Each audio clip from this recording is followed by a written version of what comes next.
اكبر من بيضة الاسترالي شوية واصغر من بيضة الكوكتيل شوية. ده شكل الفلارس. الطيور ديت من الطيور اللي بتحب تعيش في جماعة ولا من الطيور اللي من كل جوز في قفص؟ انهي افضل؟ طيور الروز اللي العصفور مرتاح فيها. طبعا ده المقاس بتاع العش اللي هو بالطول زي ما انت شايف. طائر جميل جدا، في ناس بتسميه بغبغان وفي ناس بتسميه عصفور، الوانه حلوه قوي، كل اللي بيشوفها بيتبهر بيها وبيشدك من اول لحظه. صوته عالي شويه لكن جمال الوانه بتغفله اي حاجه. حلقة النهارده اكيد عرفتوا عن ايه؟ عن طائر الروز الجميل. طائر الروز من الطيور الذكيه جدا المياله للهروب من العش، يعني ممكن ببساطه يفتح باب القفص ويهرب، فدايما نخلي بالنا من الموضوع دوت. عشان كده لو انت عندك الباب اللي هو بيتفتح كده هتلاقي العصفور مسك الباب وراح فاتحه وراح خارج. عشان كده بنجيب السوسته ديت بنقفل بيها الباب عشان نتأكد ان العصفور مش هيقدر يفتح الباب ويهرب. فدي نقطة مهمة جدا لازم نعرفها، ان العصفور دوت ذكي جدا وميال للهروب من صاحبه، فممكن يفتح ويطير، وطبعا ساعتها مش هيجي لنا فيديو جديد. اتمنى يا رب تكونوا بخير. النهارده هنتكلم وهنعرف كل حاجه عن طائر الروز، هنعرف شكل العش بتاعه، هنعرف حجم القفص، هنعرف بياكل ايه الغذاء اللي هو بيحبه، ايه عدد البيض، مده الحضن، كل حاجه عايز تعرفها عن الروز هنعرفها في الفيديو ده، مش هطول عليك. يلا بينا نبدا.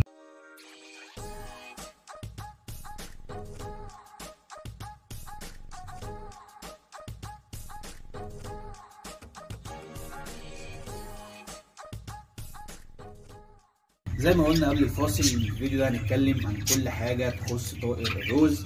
اول حاجه لازم تعرفها ان طيور الروز من الطيور الخجوله جدا، يعني لو انت عندك جوز ولقيته اول ما شافك جري واستخبى جوه العش ما تقلقش، هو الطائر بطبعه خجول، الطائر منتمي للعش بتاعه قوي، بيحب العش بتاعه، من الطيور اللي بتحب تبني العش وتجهزه الذكر والانثى مع بعض. طبعا الطيور ده اتسمت بطيور الحب وليه اسباب كتير، من بعضها ان طبعا زي ما بقول لك الطائر خجول وبينتمي للعش، يجري على العش بتاعه على طول يستخبى، فده سبب من الاسباب. في بعض الطفرات برضو دماغها بتكون احمر زي اللاتيني والاوبلاين ريد، عشان كده برضو ده من اسباب اللي هو اتسمى بطائر الحب. والحاجه برضو اللي انا شايفها من ضمن الاسباب اللي اتسمى بيها اسم طائر الحب للروز او انتسب للروز، اني صعب جدا اني تولف الطائر دوت على طير تاني لو الوليف بتاعه لا قدر الله مات او طار. يعني لو انت عندك جوز متوالف وواحد منهم طار او لا قدر الله مات، بيكون من الصعب جدا اللي هو ينساه ويولف مع فرد تاني، فعشان كده بيكون ارتباطه قوي جدا بالوليف بتاعه. عشان كده بنقول ان هو من طيور الحب او اتسمى طائر الحب. طائر الروز الجميل دوت موطنه الاصلي هو جنوب غرب افريقيا، الناس ابتدت تجيبه وابتدى نفرخ منه وابتدى دلوقتي يظهر في السوق بطفراته الجميله. طبعا في طفرات بتبقى ماسكه سعر فيه زي الاوبلاين اورنج والالبينو والاوبلاين ريد واللاتيني وهكذا. طبعا هو في طفرات كتيره وكلها جميله جدا. عمر العصفور بيعيش من 10 ل 12 سنه، او على حسب برضو اهتمامك ليه ورعايتك ليه ممكن يعيش اكتر من كده. ده اكبر سن اتسجل من 10 ل 12 سنه. عند سن 10 شهور يعني من 8 شهور بيبتدي العصفور يكون جاهز للتزاوج. بيفضل ان احنا نجوزه من 10 شهور لاعلى عشان يكون نضج العصفور زاد، النضج بتاعه اكتمل، فيكون جاهز للتزاوج من 10 شهور. لكن هو من 8 شهور نقدر نجوزه عادي مفيش اي مشكله. طائر الروز بيعيش في قفص اكبر من قفص الاسترالي والفيشر بحاجات بسيطه، ممكن يعيش في قفص زي ما انتم شايفين بالحجم دوت. ده انا فرغت منه والعمليه ماشيه فيه كويسه وقفص ممتاز جدا. العش بتاع الروز او الفيشر بيكون ليه شكلين. شكل العش بتاع الروز زي ما انتم شايفين ممكن يكون شكل بالطول او بالطول كده او بالعرض، ده يعيش فيه وده يعيش فيه، والاتنين 100 100 مفيش اي مشكله. طيب الفرق بين ده وبين الاسترالي اللي ده اكبر شويه. يعني لو شفنا بالمقاسات هتلاقي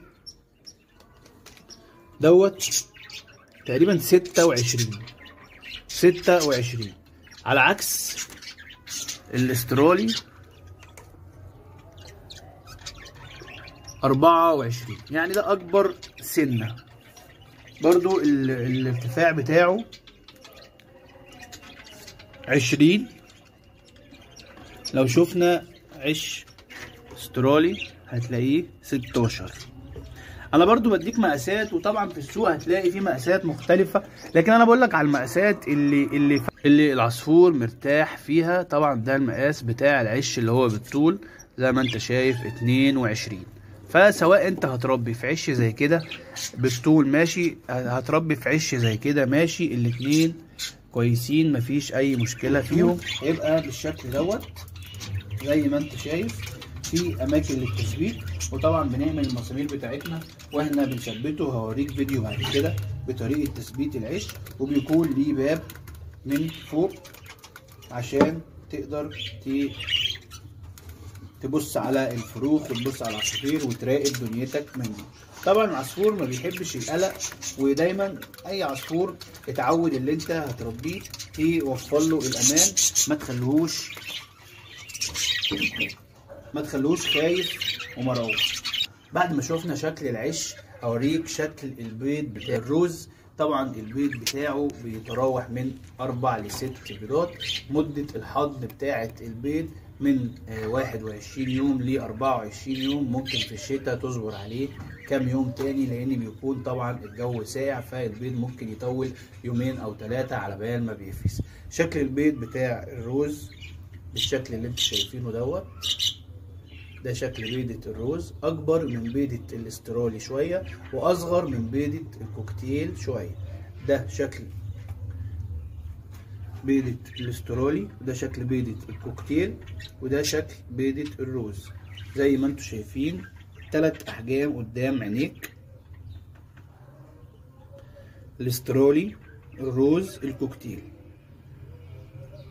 فزي ما قلنا هي الانثى بتبيض من 4 ل 6 بيضات على حسب صحتها وحسب تغذيتك ليهم. مدة الركاد او مدة الحضن من 20 ل 24 يوم، ويبتدي البيض يفرز.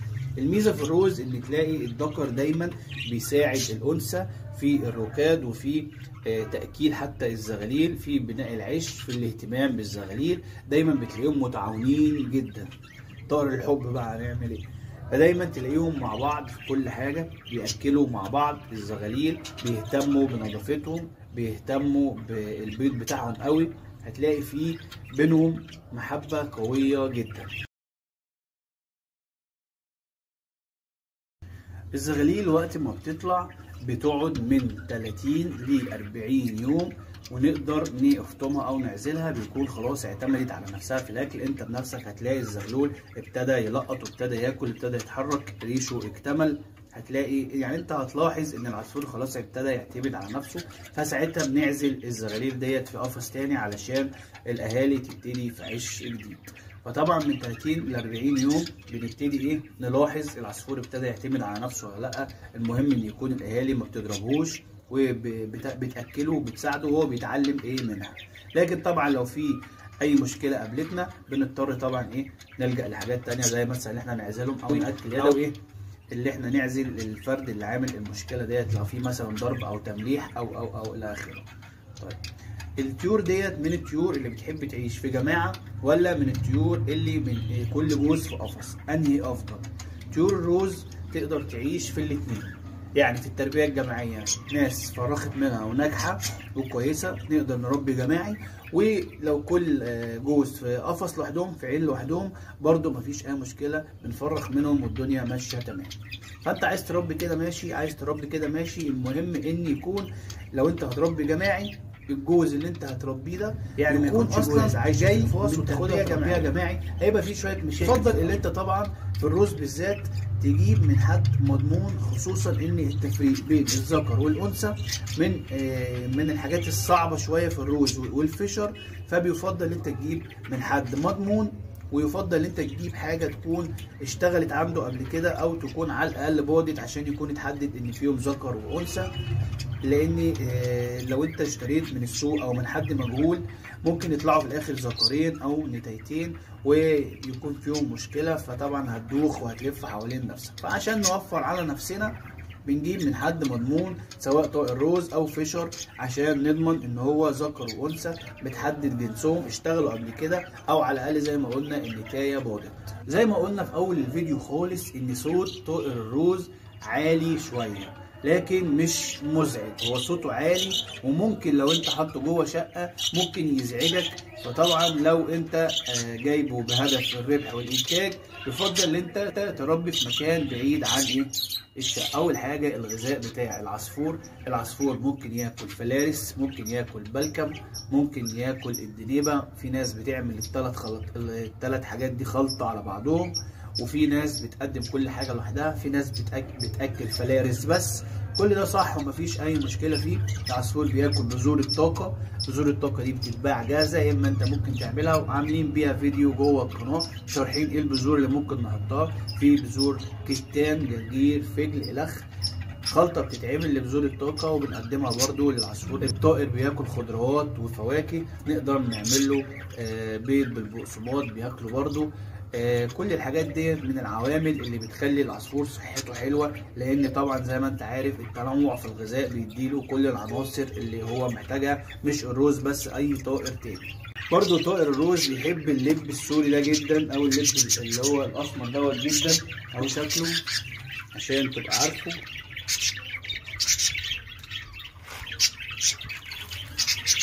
اللب دوت بيعشقوه حرفيا، يعني لو حطيت له كل يوم هيسيب الاكل وهياكل اللب. ولكن طبعا انا بفضل ان اللب يكون مرتين في الاسبوع مش اكتر، لان كتر اللب طبعا برضو مش هيفيده الافاده الكامله وممكن يضره. ده شكل الفلارس.